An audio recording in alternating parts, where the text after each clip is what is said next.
O Palmeiras venceu o Botafogo por 1-0 num golaço de Paulinho na prorrogação e agora aguarda o vencedor do confronto entre Benfica e Chelsea para ver quem vai enfrentar nas quartas de final da Copa do Mundo de Clubes.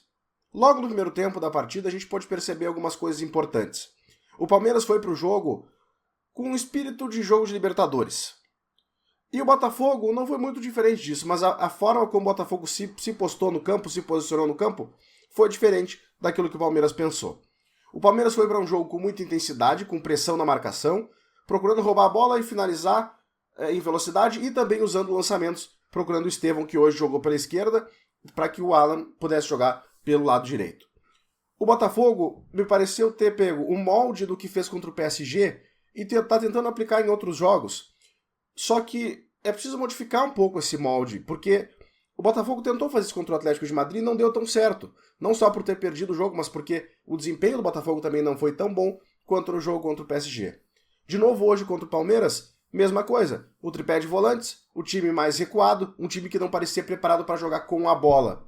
O Palmeiras, vendo isso, conseguiu se impor pela intensidade, pela marcação mais à frente, e o Botafogo teve dificuldades para jogar. O Palmeiras teve uma grande chance no começo do primeiro tempo com o Vitor Roque, e aí o jogo foi ficando mais morno com o passar do tempo, bem coisa de jogo clássico de Libertadores entre brasileiros, né? A gente já viu tantos confrontos entre times brasileiros na Libertadores. Isso acontece muito, né? É um jogo de muita marcação, um jogo não é plástico, é um jogo feio, mas é muito disputado. E aí o jogo foi se arrastando, foi com muita disputa e foi para a prorrogação. Com poucas chances chegou para os dois lados. Na prorrogação, um jogador fez a diferença, o Paulinho. O Paulinho, ele não consegue jogar mais de 40 minutos. O Paulinho tem um problema na canela, ele fez uma operação, mas ele ainda sente dores e pode ser que faça outra operação. Ele entrou no segundo tempo, no começo da prorrogação, ele fez um golaço, ele entrou pela direita, cortou para a perna esquerda, dentro da área, e chutou, contou com desvio e fez o gol do jogo. E logo depois teve que sair. Ele entrou no segundo tempo do jogo, depois no primeiro tempo da prorrogação teve que sair. Porque ele não consegue correr mais, depois daquele tempo que ele estava em campo. Então, assim, é um jogador que tem muita qualidade, que pode ajudar ainda mais o Palmeiras, já ajuda muito mesmo com toda essa limitação, pode ajudar muito mais.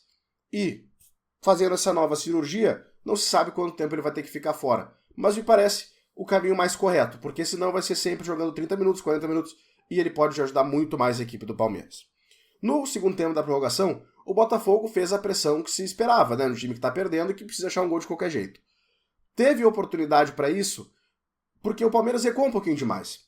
Mas aí a gente precisa entender, porque assim, é uma oitava de final de Mundial, o time brasileiro tá jogando, os dois estão jogando a vida, o time do Botafogo tentando achar um gol de qualquer jeito, e o time do Palmeiras, tu até não pensa muito se tu tá muito recuado, tu só pensa em não tomar um gol, a bola não pode entrar de jeito nenhum. Então, assim, eu entendo, embora eu tenha achado que no segundo tempo da prorrogação o Palmeiras tenha recuado um pouquinho demais.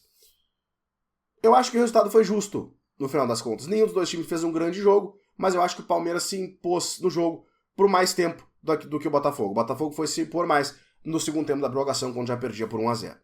Agora a gente vai ter um confronto ainda hoje às 5 da tarde entre Benfica e Chelsea. O vencedor desse jogo pega o Palmeiras na sexta-feira, se não me engano, às 4 da tarde, pelas quartas de final da Copa do Mundo de Clubes. A gente tem o primeiro brasileiro classificado para essa fase. Amanhã joga o Flamengo, na segunda-feira joga o Fluminense, e a gente vai acompanhando, são jogos bem difíceis, mas claro, a gente torcendo pelos brasileiros para ter mais times na próxima fase da competição. Eu aguardo vocês nos próximos vídeos. Valeu!